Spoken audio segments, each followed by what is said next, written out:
Yo, this is from Patilla already in the danger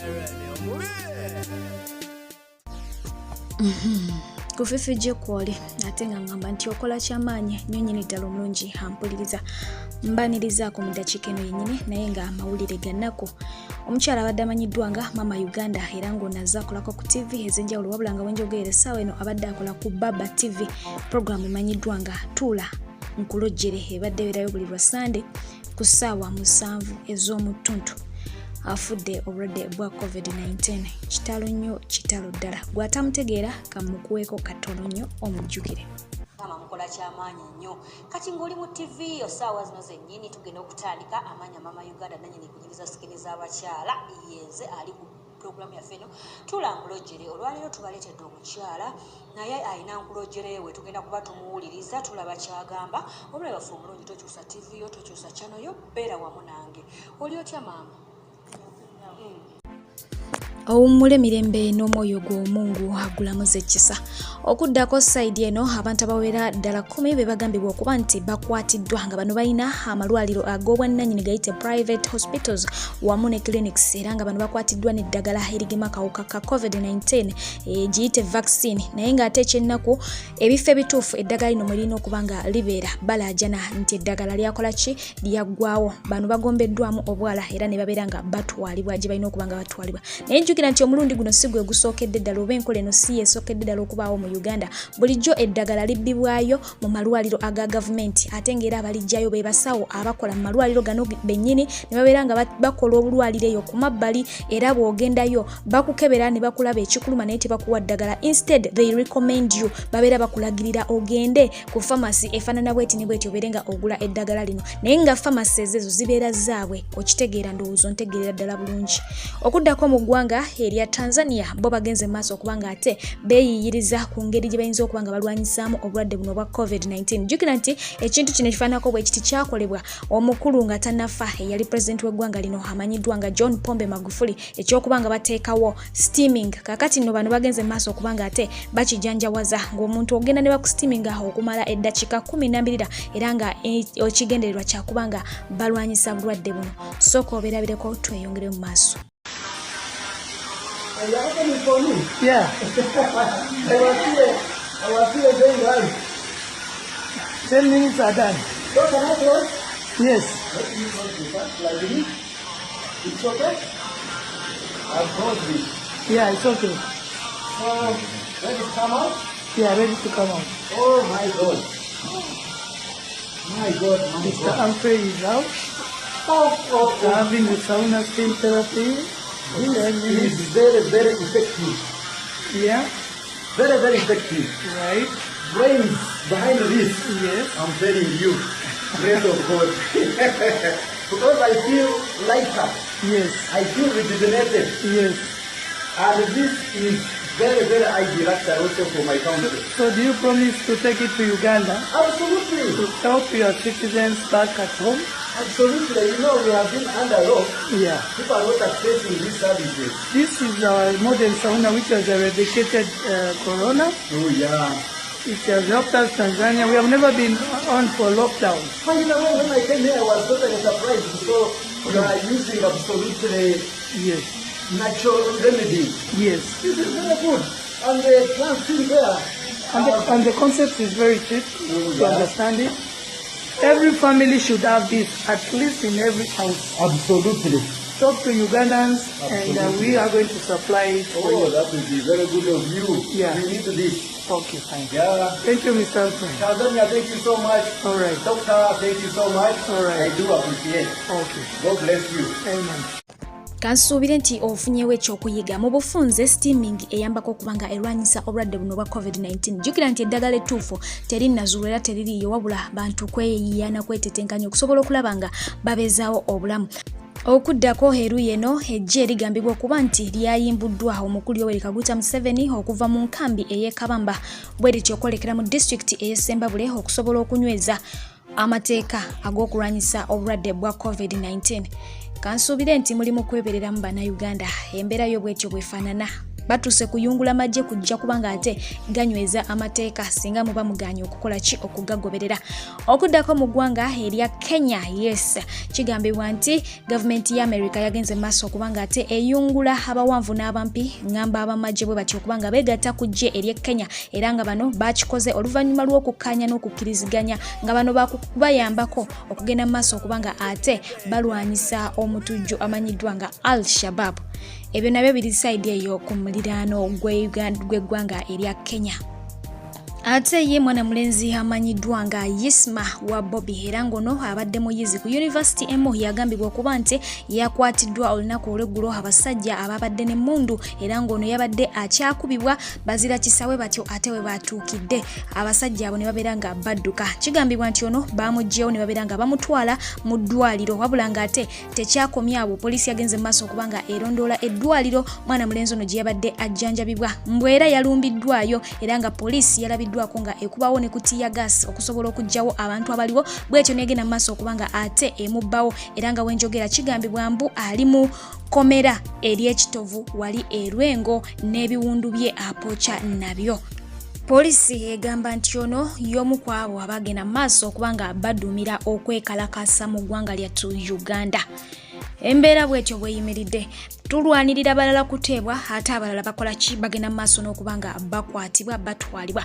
Omukyala amanyiddwa nga Honorable Joyce Nabosa Sebuggwawo yagenze maaso okubanga ate atuukiriza enjogera egamba nti omukyala essaawa yonna akyuka oluvannyuma lw'okulondebwa nga Minister of State. Omukyala ono yagenze maaso okubanga alekulira ekibiina kya FDC. Jjukira nti ono abadde Deputy President mu kibiina ekyo wabula President w'ekibiina ekyo amanyiddwa nga Patrick Oboy Amriat yagenze maaso okubanga amujjukiza article 12 eri mu mateeka gaabwe aba FDC n'amugamba nti yalidde mu kibiina kyabwe olukwo okubanga akkiriza ekifo ekyamuweereddwa ekyo nno nga kyamuleetedde okubanga ava mu kibiina awatali wadde okwejjusa wadde okwesikamu. Embeera bwetyo bwefaanana eruyi eyo.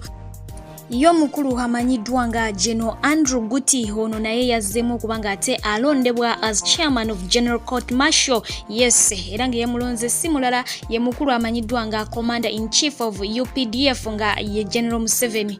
Obo yalina ebifo bimeka mukama naye embeera bwetyo bweyimiridde mu bufunzo ono yazzeewo mu kifo kye. Yo mukyala amanyiddwa nga Betty Kamya, yes, naye yagenze maaso okubanga ate akukkulumira abantu b'erubaga okusinziira ku mbeera eyagenze maaso okubanga talondebwa oba naye wadde ekifo ku kabinenti empya ye okunenya yakutadde ku bantu b'erubaga.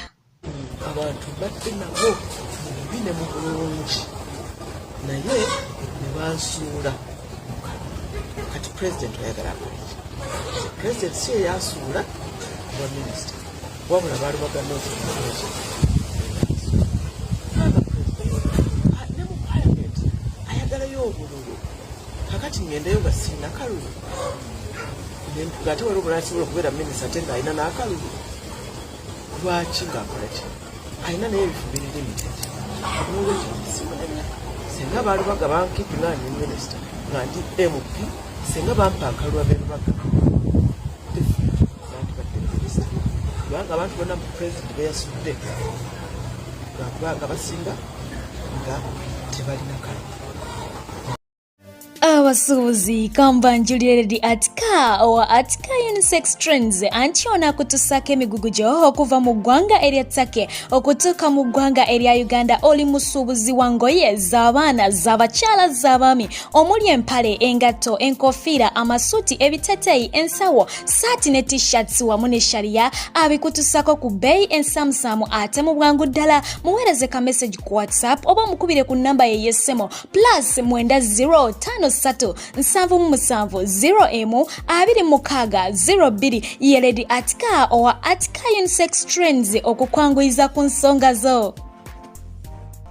Wenjogera essanyu ligenze maaso okubanga ate libutikira ab'ekibiina kya NUP oluvannyuma lw'okwaniriza abantu baabwe abakwatibwa ennaku z'omwezi nga 3 December eyo mu bitundu ebyekalangala mu biseera ebya campaign era nga bano babadde Mukomera Ekitalya okumala ebbanga eriwerako ddala lya myezi 5 era nga libadde likunukiriza mu myezi 6. Yes, bano bavuddeyo bangi ne bagenda maaso ku Facebook okubanga ate bakaptioninga okusiima kwabwe eri Mukama Katonda olw'okuba nti abantu bano bateereddwa ne bagamba nti Mukama gwe tusinza teyeba kyokka. Kati kino kiwedde naye tukyagenda mu maaso n'okubanja bannaffe abatannaba kubanga ate bateebwa olw'ensonga nti bangi era abakyali mu makomero okugezanga Honorable Mubiru gyali, John Bosco gyali, bangi bakyaliyo tebannaba kubanga bateebwa.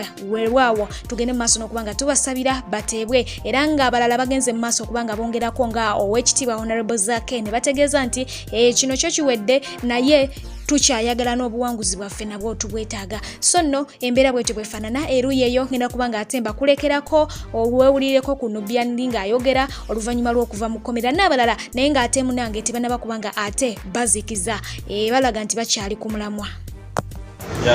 Thanks. Yo, people power, our power. Bachali bagi mwena, bafani bagi mwena, banaye komyewo, atekati, kazabike buto. Yari, yaman. Bless. Era we twakoma bulubadde era we tutandikira paka nga nakyemalira tumugyeko. Thank you very much, ladies and gentlemen, for God and our country. Obi, can I have a word from Nubian or Dimitri? Sure, you can have a word.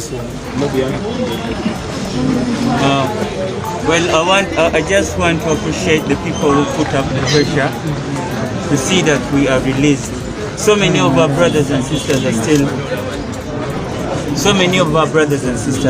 in jail. So we beg you not to give up with the pressure. You need to put up more pressure. Banji nyo enokoti y'amagye bagikozesa kukwata bannayuganda ba bulijjo. Banji nyo babawazidde eti ne zituuka ne batagenda mu kooti.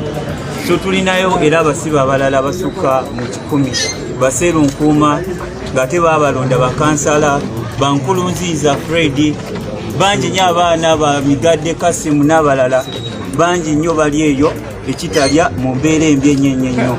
Ti amakomera gajjudde bannayuganda njagala kibategeeza amakomera gajjudde nnyo. Njagala kubalaga nti mu woodi mwe twebaka bakayita kagongo nga olaba zino microphone bazipanga naye kati mupange emigugu mupange enkumu ziteke kumukumu nti kasita ozuukuka n'ogamba tikogendeko emanju bukomawo noononyewo wabadde ofuze nga tolabawo. Ensekere gye ziri nti ensekere wekuluma oyagala okwetakula n'oyesanga ng'otafudde mu mugongo gwa munno kitegeera nti ekkomera lijjudde nnyo. Bannange bannayuganda mukuba omulanga temukendeza amaloboozi gammwe eddoboozi lyammwe gemaanyi gaffe kasita musigala nga mwogera ne mulabisa ebigenda mu maaso abaana bajja bata. Naye nga njagala kibagamba kimu tulina okulwanisa kooti y'amagye okubanga yewozesa abantu ba bulijjo bagikozesa kunyigiriza abantu batumazeeko eddembe lyaffe nga tetulina misango era bino byonna babikola kutiisatiisa abantu ffe tetwatidde. We are not scared. We are not scared of the truth. Tugenda sigala nga tuli ku mazima nga tulwanirira mazima kubanga ekyamazima kiri nti enough is enough. Emyaka over 35 years is too much. Teriyo democracy esusa myaka 35. Ekyo njagala kibagamba. So bannayuganda mwebereremu naye enkyukakyuka okujja mu Uganda egenda tandika naawe. Etandika naawe makaago n'ogipreachinga abaneighbor bonna n'ogipreachinga eggwanga lyonna. Bwekityo tugenda okufuna enkyukakyuka. Ffe tusigadde tuli bagumu era tetugenda kutiitirira nti nooba nti tutidde. Bino bye batukoze waliwo bye baasiba n'okutusinga. Tuli bagumu tetugenda kulekeraawo. Teri kuzikiza. Dan Magic award from you. Dan Magic. Eti mutu and Dan Magic award. People power, our power. People power. Tuze no soka kwebaza Katonda atukumye nga tuli bumu nga tuli wamu nga tuli balamu. Nenebaza president waffe n'erikotumi yaffe nti mwebale nnyo okutatulekerera utapowa. Nenebaza bannayuganda bonna abasobodde okubeerawo lwaffe nemukyalira famire zaffe nemuzidunya nemutubeereramu nemujja mutukyalira mudunya. Bannaffe abali mu makomera betwasangayo oluusi twajja abamu bagenda batidde naye betwasanga ate nebatutunya nnyo ate netuba kimu. Bannaffe bali mu makomera bangi nnyo abatalina misango abatayitibwa mu makooti. Kooti tezikola. Teri ali Kitalya amanyirwa dda mu kooti. Teri ali Kitalya amanyiddirwa agenda mu kooti era gwe mujjuzo buli lunaku bongera kusomba. nze nno enewunya ne covid ono nti baleeta abasibe nga 2 buli lunaku ne babateeka nammwe olwegye bebasanzeemu bava bweru temumanyi bwe bali naye ne babebasa nammwe kagongo ku kagongo woodi musulamu abantu nga 15 mulinabeeramu 3 n'okusoba ne mutuuyana bakololera mu maaso gammwe nenewunya ekiri ekitalya teri bujjanjabi nenebaza muganda wange ne byali Done magic.